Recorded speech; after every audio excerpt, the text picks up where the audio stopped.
চলতি বছর ৪৮-এ পা দিয়েছেন মালাইকা আরোরা।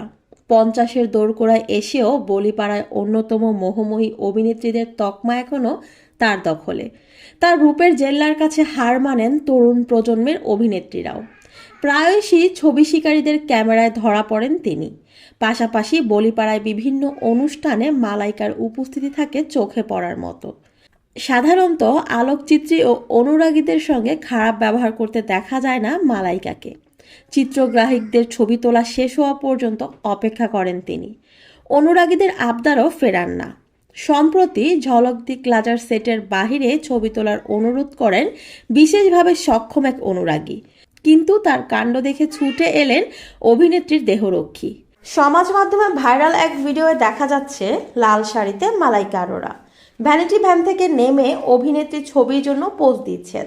এমন সময় বিশেষভাবে সক্ষম এক পুরুষ অনুরাগী এগিয়ে আসেন, ছবি তুলবেন অনুরোধ তার। ফেরাননি মালাইকাও, কিন্তু ওই ব্যক্তি ছবি তুলতে এসে সরাসরি মালাইকার কোমর ধরে দাঁড়িয়ে পড়েন। স্বাভাবিকভাবেই অস্বস্তিতে পড়েন অভিনেত্রী। বদলাতে থাকে তার মুখের অভিব্যক্তি। তড়িঘড়ি তার নিরাপত্তা রক্ষী এসে অভিনেত্রীর কোমর থেকে হাত সরিয়ে দেন ওই ব্যক্তির। যদিও এই পরিস্থিতি ঠান্ডা মাথায় সামাল দিয়েছেন অভিনেত্রী। কোনো রকমের চোটপাট না করেই পরিস্থিতি সামলান তিনি। মালাইকার এমন ব্যবহার মন কেড়েছে নেট পাড়ার। অভিনেত্রীর তারিফ করে কেউ লিখেছেন, ছেলেটা হয়তো না বুঝেই করেছে কাজটা, যদিও ভুল, কিন্তু মালাইকা এর পরও এত মিষ্টি ব্যবহার করলেন। আরেকজন লিখেছেন, আর ট্রোল করব না মালাইকাকে, তিনি আমার মন জয় করে নিলেন।